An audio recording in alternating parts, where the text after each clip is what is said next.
Phone in with your questions and comments Tuesday on C-SPAN, the companion network of C-SPAN 2, beginning at 7:15 p.m. Eastern Time.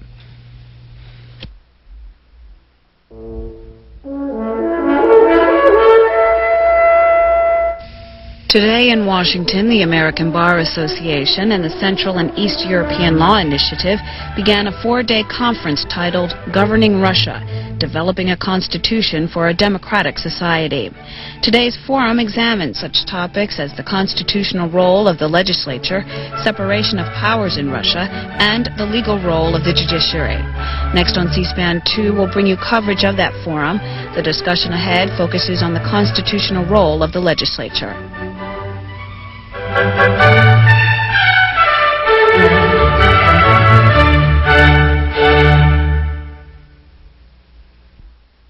Let me call our gathering back to order and suggest, although we did introductions by asking Malcolm Russell Einhorn to do them all yesterday, perhaps we could just go around the table and in a sentence or two say who we are, and that way we could each hear each other's voice at the very beginning of the session.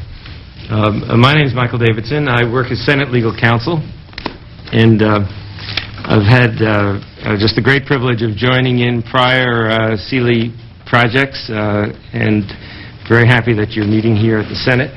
And let me introduce Mr. Rumyancev, if you could introduce yourself to the group. My name is Oleg Rumyancev. I am Executive Secretary of the Constitutional Commission, which equals to Head of Parliamentary Committee. And elected in 90, member of Russian Parliament. And from the very beginning, I'm involved in the constitutional reform up to these days. Also president of the newly established Russian Constitutional Foundation. And this is an all-Russian non-governmental public organization which we organized right now.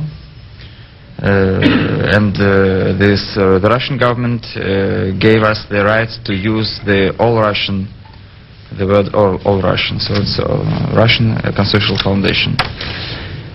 Which has the major goal to promote the public support for the constitutional reforms.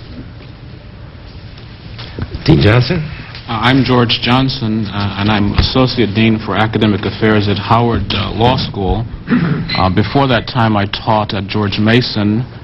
Before that, I served as Assistant General Counsel in the White House Council on Wage and Price Stability in the Carter administration, and before that time as Assistant Counsel to the Committee on Banking, Finance, and Urban Affairs in the House of Representatives. I've just been encouraged because this is being taped for delayed broadcast. If when someone speaks, to make sure there's a microphone facing you. I'm Michael Gray. I'm the Associate Director of the NIS program of the Central and East European Law Initiative, a program of the American Bar Association. I hope so. Malcolm Russell Einhorn. I'm Director of the program on the new independent states of the former Soviet Union at the Central and East European Law Initiative created by the ABA's International Law Section. Louis Fisher with Congressional Research Service, always interested in the Constitution, separation of powers, and like Michael, I've had the pleasure of participating with other Sealy activities. I'm Abner Mikva. I'm Chief Judge of the United States Court of Appeals for the District of Columbia.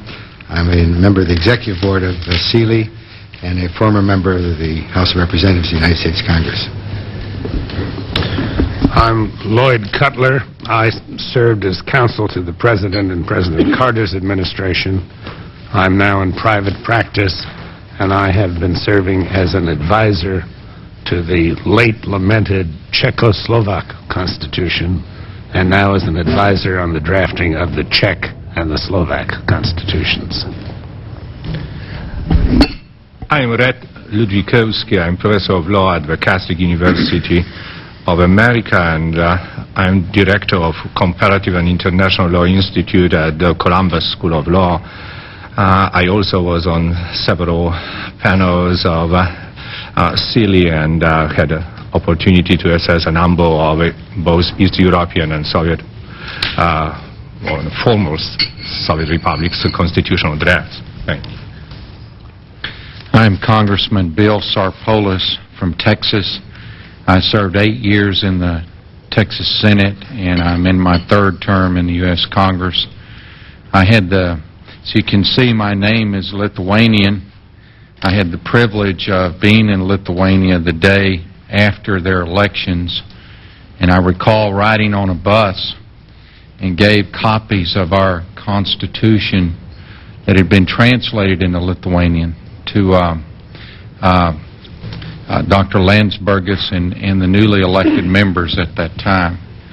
I certainly welcome you to the United States, and we look forward to helping you in any way that we can. I'm John Glad, University of Maryland, former director of the Kennan Institute for Advanced Russian Studies. Я Иванов, член Верховного Совета Российской Федерации.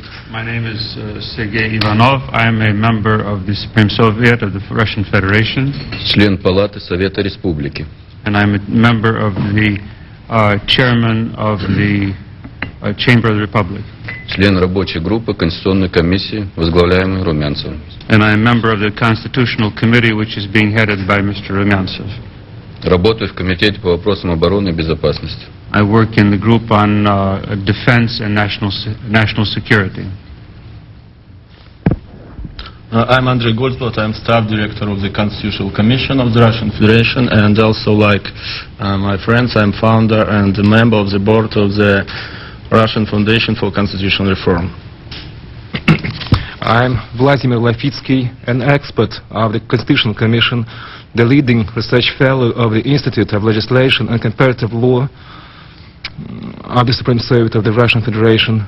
I took part in the elaboration of several statutes, including the draft constitution, the first commercial law, draft commercial law in Russia, and some other drafts. Also the member of the board of the Russian Foundation for Constitutional Reforms.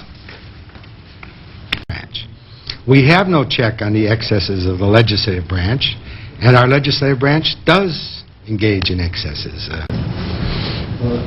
Я хочу сказать буквально слово, что, конечно, все то, о чем вы говорите, это очень важно и очень правильно. Everything that you say here is, of course, very important and very correct. Но мы не должны забывать о том, что в нашей стране, впрочем, как и в любом тоталитарном государстве, Please, we should not forget that in our country and in any totalitarian state, сложилось традиционное неуважение к праву, в том числе и Конституции, как к основному закону. There has been established a traditional lack of respect for law, and that includes a lack of respect for the Constitution as the highest law of the land. И в настоящее время эти традиции продолжают активно развиваться, к сожалению. And currently we see a situation where these traditions, regrettably, are continuing to develop in that same direction. Когда наши политики, независимо от той ветви власти, которой они принадлежат, So when our politicians, regardless of the branch of government which they represent, в своих решениях они руководствуются, как правило, не правом, а целесообразностью, которая на сегодняшний день для них представляется более лучшей. They have a tendency to be guided in their actions not by considerations of law, but by considerations of convenience, whichever solution to the specific problem strikes them as being the most appropriate. Поэтому, может быть, не менее интересно и обсудить проблему все-таки уважения права, верховенства права и обеспечения господства права. So it would be of no less interest to us to talk about questions of respect for law and the acceptance of law as the supreme guidance. И на сегодняшний день решение этой задачи заключается в правовом ограничении именно законодателя. So today what we are looking at here is a legal, our legal limitations on the prerogatives of the legislators. Поскольку в нашей стране источником права не является ни президент, ни Конституционный суд, а только съезд народных депутатов и Верховный Совет. Inasmuch as the source of legislation today is not the President, it's not the Constitutional Court, but rather it is our two bodies, it's the Congress of People's Deputies and the Supreme Soviet. И на сегодняшний день практически стремления законодательного органа не ограничены и могут носить просто бесконечный характер по усилению своих полномочий и фактически приведут к полной дестабилизации ситуации в стране.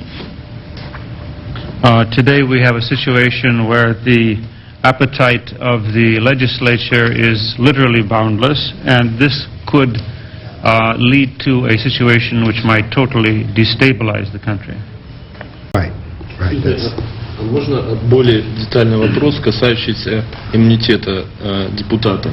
Could I have ask a more detailed question with regard to deputies' immunity? Когда мы готовили проект Конституции, мы долго спорили, должен ли депутат отвечать за свои выступления в парламенте. When we were preparing the draft of the Constitution, we had considerable debate over the question as to whether the deputies should be responsible for their speeches in Parliament. Проблема в том, что если это выступление носит характер умышленной клеветы, so if the speech, for example, were to contain intentional slander, должна ли в этом случае наступать ответственность или нет, исходя из депутатского иммунитета? Should, in such an instance, should immunity be in effect or not? И мы так и не пришли, в общем-то, к единому решению. And we were unable to come to a unanimous conclusion in this regard. Видимо, это среди удовлетворения комиссии по этике, может быть. Perhaps this is a proper topic to be examined by the Ethics Committee. Is it slander of citizens or slander of other members of the body? Doesn't matter. Other members or citizens, doesn't matter. It seems to me that the legislator is protected from whatever he says in the course of legislative deliberations. Now, with respect to remarks about members, frequently legislative bodies have their own rules that try to constrain members and try to impose some level of civility on the debate. But beyond that, it seems to me that for the legislator to do what he is sort of constitutionally empowered to do, that he or she has to be free to speak without fear of retribution. The President.